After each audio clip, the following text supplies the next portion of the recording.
bonne journée. Le monde de Rabelais, on ouvre. On est à La Roche-Clermault, derrière les silos, dans le fond de la petite vallée, la Devinière et Seuilly. Et on est juste en bas de cette éminence où culmine le château de La Roche-Clermault, qui est cette grande beauté austère, je suppose, 15e siècle, et qui devient dans le Gargantua le point de jaillissement de tous les massacres et de cette folie des hommes partant à l'assaut en guerre mondiale. C'est par là que je voulais, moi, ouvrir, dans ce texte très précis du Gargantua, où Grand Gousier dépêche à Picrocole un émissaire qui s'appelle Ulrich Gallet, et ce Gallet va faire une harangue, il va demander l'autorisation d'approcher, on lui refusera, Picrocole va venir sur le rempart, l'écouter, et il va prononcer cette harangue, comment les hommes peuvent se conduire selon des principes de raison, d'amitié, plutôt que de destruction.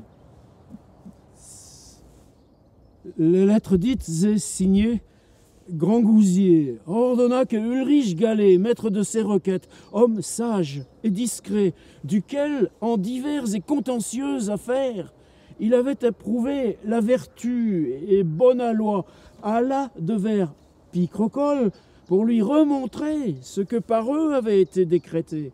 En cette heure, partit le bonhomme Gallet, passa le gué, demanda au meunier de l'état de Picrocole, lequel lui fit réponse que ses gens lui avaient laissé ni coq ni géline, qu'il s'était enserré en La Roche-Clermault et qu'il ne lui conseillait point de procéder, outre de peur du guet, car leur fureur était énorme. Au lendemain matin, se transporta avec la trompette à la porte du château, requit les gardes qu'ils le fissent parler au roi pour son profit.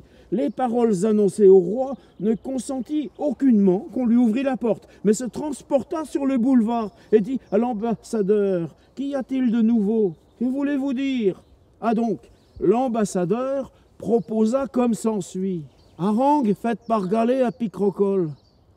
Plus juste cause de douleur naître ne peut entre les humains que si du lieu dont par droiture espérait grâce et bénévolence, ils reçoivent ennui et dommage, et non sans cause combien que sans raison, plusieurs venus en tel accident ont cette indignité moins estimée tolérable que leur vie propre, et en cas que par force ni autre engin ne l'ont pu corriger, se sont eux-mêmes privés de cette lumière.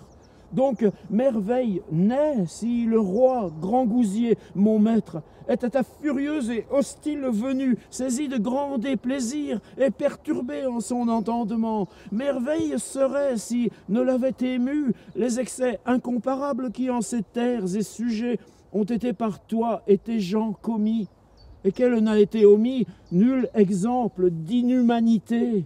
Ce que lui étant grief de soi par la cordiale affection de laquelle a chéri ses sujets, que à mortel homme plus être ne saurait. Toutefois, sur l'estimation humaine, plus grief lui est, en tant que par toi et les tiens ont été ses griefs et torts faits, qui de toute mémoire et ancienneté aviez, toi et tes pères, une amitié avec lui, et tous ses ancêtres conçus, laquelle jusque à présent, comme sacrés ensemble, aviez inviolablement maintenu, gardé, entretenu, si bien que non lui seulement, ni les siens, mais les nations barbares, poitevins, bretons, manceaux, et ceux qui habitent les îles de Canard et Isabella, ont estimé ainsi facile démolir le firmament et les abîmes érigés au-dessus des nus, que désemparer votre alliance. Et tant le ont dédouté en leurs entreprises que n'ont jamais osé provoquer, irriter, ni endommager l'un par crainte de l'autre. Plus y a, cette sacrée amitié tant a empli le ciel que peu de gens sont aujourd'hui habitants par tout le continent et îles de l'océan qui ne est ambitieusement aspiré être reçus en nicelle à pacte par vous-même conditionné, autant estimant votre confédération que leur propre terre et domaine, en sorte que de toute mémoire n'a été prince ni ligue, tant est serré ou superbe qui ait osé courir su, je ne dis pas vos terres, mais celles de vos confédérés.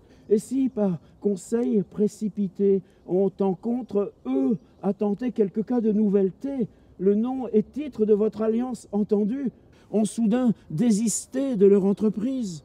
Quelle furie donc vous émeut maintenant, toute alliance brisée, toute amitié conculquée, tout droit trépassé, envahir hostilement ces terres, sans en rien avoir été par lui ni les siens endommagés, irrités ni provoqués? Où est foi? Où est loi? Où est raison? Où est humanité? Où est crainte de Dieu? Quid-tu ces ouvrages être recelés aux esprits éternels, au Dieu souverain qui est juste rétributeur de vos entreprises? Si le quid tu te trompes, car toutes choses viendront à son jugement. Sont-ce fatales destinées ou influences des astres qui veulent mettre fin à tes aises et repos? Ainsi ont toutes choses leur fin et période. Et quand elles sont venues à leur point superlatif, elles sont en bas ruinées, car elles ne peuvent longtemps en tel état demeurer. C'est la fin de ceux qui, leur fortune et prospérité ne peuvent, par raison et tempérance, modérer.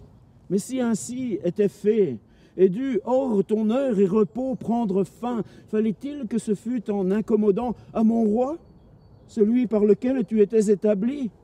Si ta maison devait ruiner, fallait-il qu'en sa ruine, elle tombât sur les astres de celui qui l'avait ornée?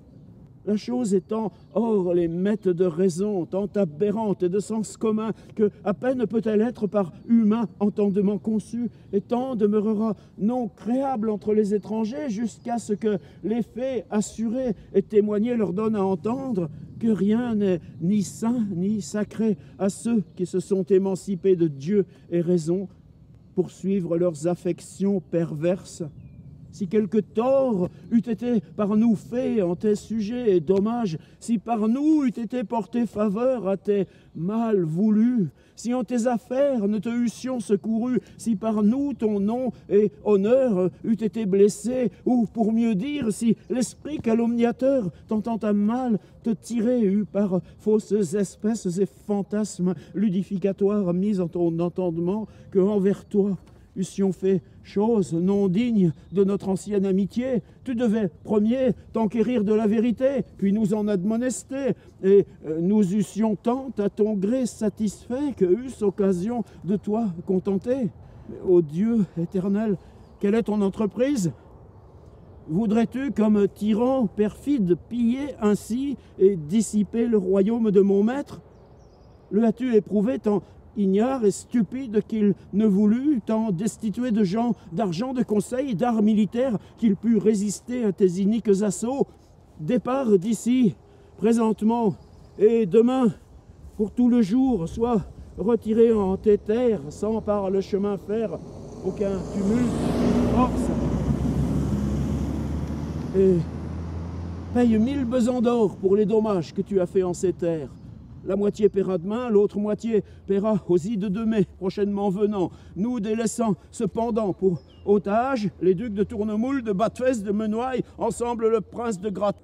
Attends, sais-tu, le bonhomme galet, mais Picrocole, à tous ces propos, ne répondit autre chose. Sinon, venez les quérir, ils ont belles couilles et molles, ils vous embrayeront de la foisse. Ah donc, s'en retourne vers Grand Gousier, lequel trouva à genoux, tête nue, encline un petit coin de son cabinet, priant Dieu qu'il voulût amollir la colère de Picrocole et le mettre au point de raison sans y procéder par force.